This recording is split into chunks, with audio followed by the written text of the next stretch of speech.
নমস্কার বন্ধুরা, কেমন আছো সবাই? আশা করছি ভালো আছো। আমার নাম বৃষ্টি আর চলে এসেছি আমি একটি নতুন রেসিপি নিয়ে।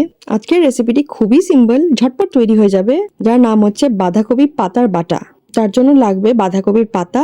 আমি জেনারেলি বাঁধাকপির একদম উপরের পাতাগুলো আমি ইউজ করি, সবচেয়ে বাইরে যেগুলো থাকে সেগুলো আমি এখানে 10-12টা নিয়েছি আর একটু ছোট ছোট করে কেটে নিয়েছি।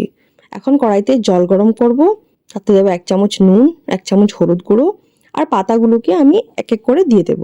তারপর পাতাগুলোকে সেদ্ধ করব, 10 মিনিটে সেদ্ধ হয়ে যাবে মোটামুটি। তারপর একবার ধুয়ে ভালো করে ছেঁকে তারপর মিক্সি জারে দিয়ে দেব। আর বাঁধাকপি পাতার সাথে আমি দেব রসুন আর লঙ্কা, আর দিয়েছি আমি নুন।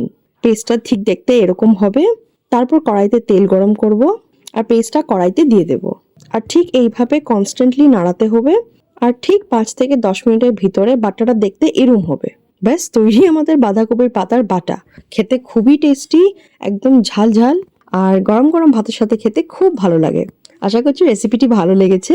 আমি চাই আপনারাও বানিয়ে খান, তারপর কমেন্ট সেকশনে আমায় জানান কেমন লাগলো। Till then, subscribe to my channel.